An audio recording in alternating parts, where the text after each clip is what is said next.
Oh, so Christmas 2022 is going to go down as the worst Christmas of all time. Or maybe the best. Let me explain. So the wife and I wanted to take a trip with our kids. It's going to be one of the last trips that we can take with all four of us together. So we decided to go to Luray, Virginia, which is where my father-in-law has a cabin. So we boarded up the dog, we boarded up the bird, we got up at the crack of dawn, headed out to Tampa Airport, and flew up to Baltimore. Then we drove about 3 or 4 hours over to Luray, Virginia, where we got to my father-in-law's cabin that is it's kind of out in the middle of nowhere. And we were all excited, ooh, we might see snow, and it's going to get really, really cold. So we had, gotten some new clothes and everything, and bundled up and had gloves. Oh yeah, I got my gloves right here.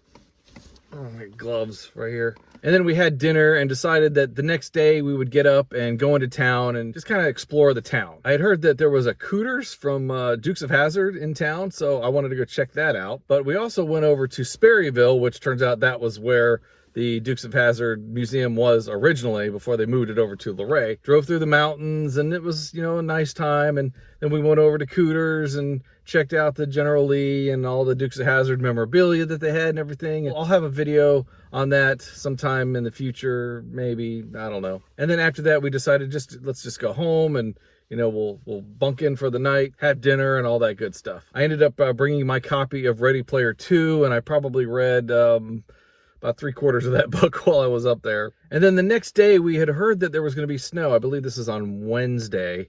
So it was kind of overcast, and it was snowing. So we were a little worried about going out in the ice and, slipping on the roads and stuff like that. So I think we just stayed in that day. Originally, we were going to go over to Luray Caverns, but ultimately we just decided to stay in that day on Wednesday. But it was kind of funny when I looked out onto the porch. I could see some bare footprints on the porch there in the snow.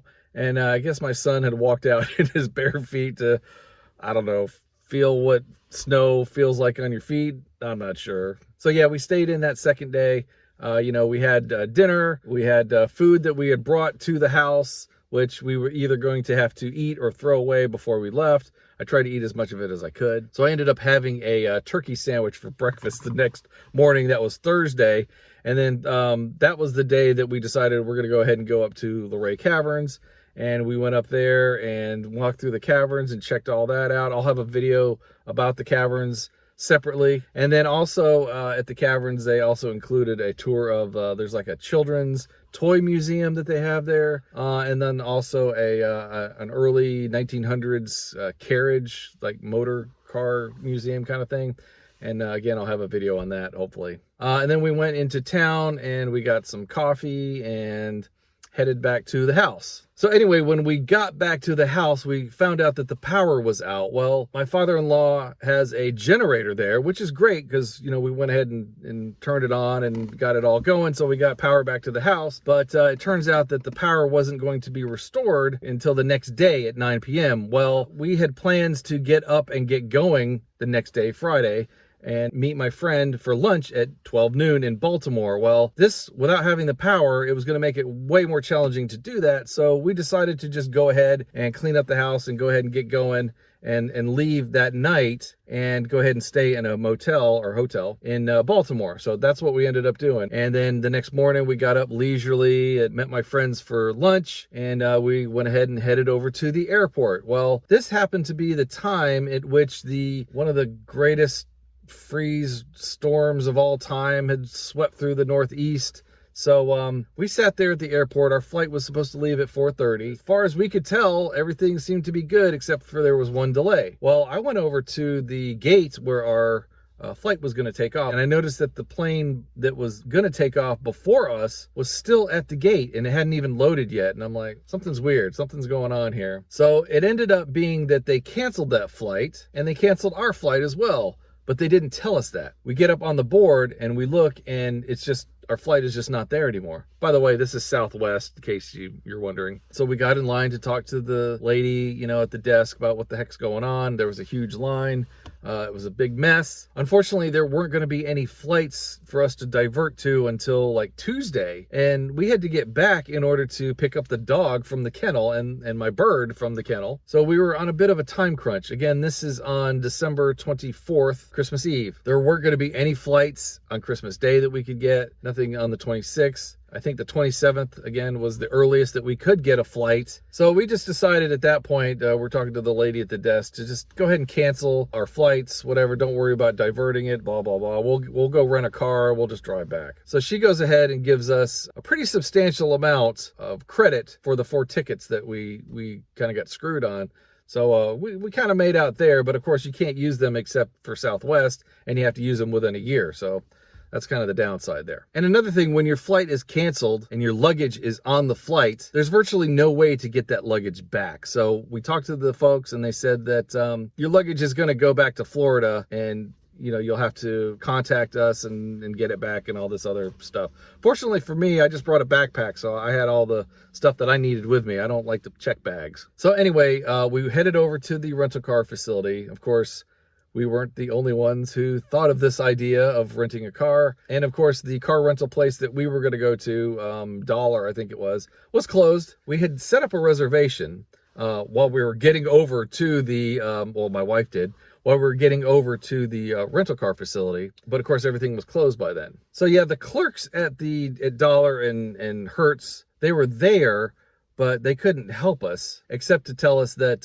we could come back tomorrow and hopefully get a car then. But what we found out was we could not rent a car one way with a debit card. We had to have a credit card. Well, my wife and I gave up credit cards a long time ago, and we always just pay cash or use debit cards because 99.99% of the time a debit card will work. This is the 0.00001% of the times when it would not work. So we decided to go ahead and go back to the hotel that we had stayed at the night before. And then we called my friend who we had lunch with earlier that day and said, could you do us a solid and come out to the rental car facility tomorrow and rent us the car with your credit card? And obviously we would pay them back. And yeah, he had no problem doing that. We told him just, meet us there, tomorrow, Christmas Day. We didn't want to, impose on him too much.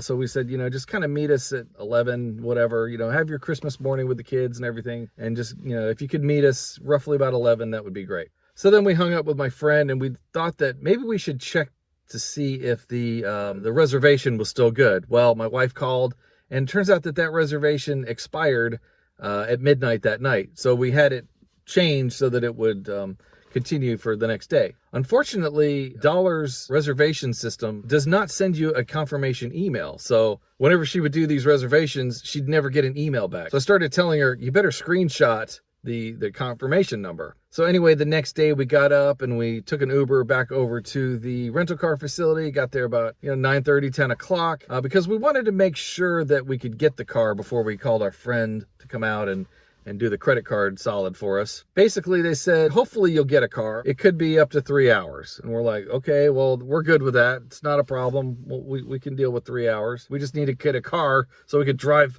15 hours back to Florida. So I called my friend and he and his wife and his 2 kids came out and used their credit card to get us the car, and we said thank you and gave them big hugs and profusely appreciate them coming out and helping us out. And then we sent them on their way because, basically once they had the credit card information, the rental car company was good after that. So at that point, the clerk went ahead and set everything up, got all the tickets and everything, and basically said that she was going to give that reservation ticket to the lady out, in the rental car area.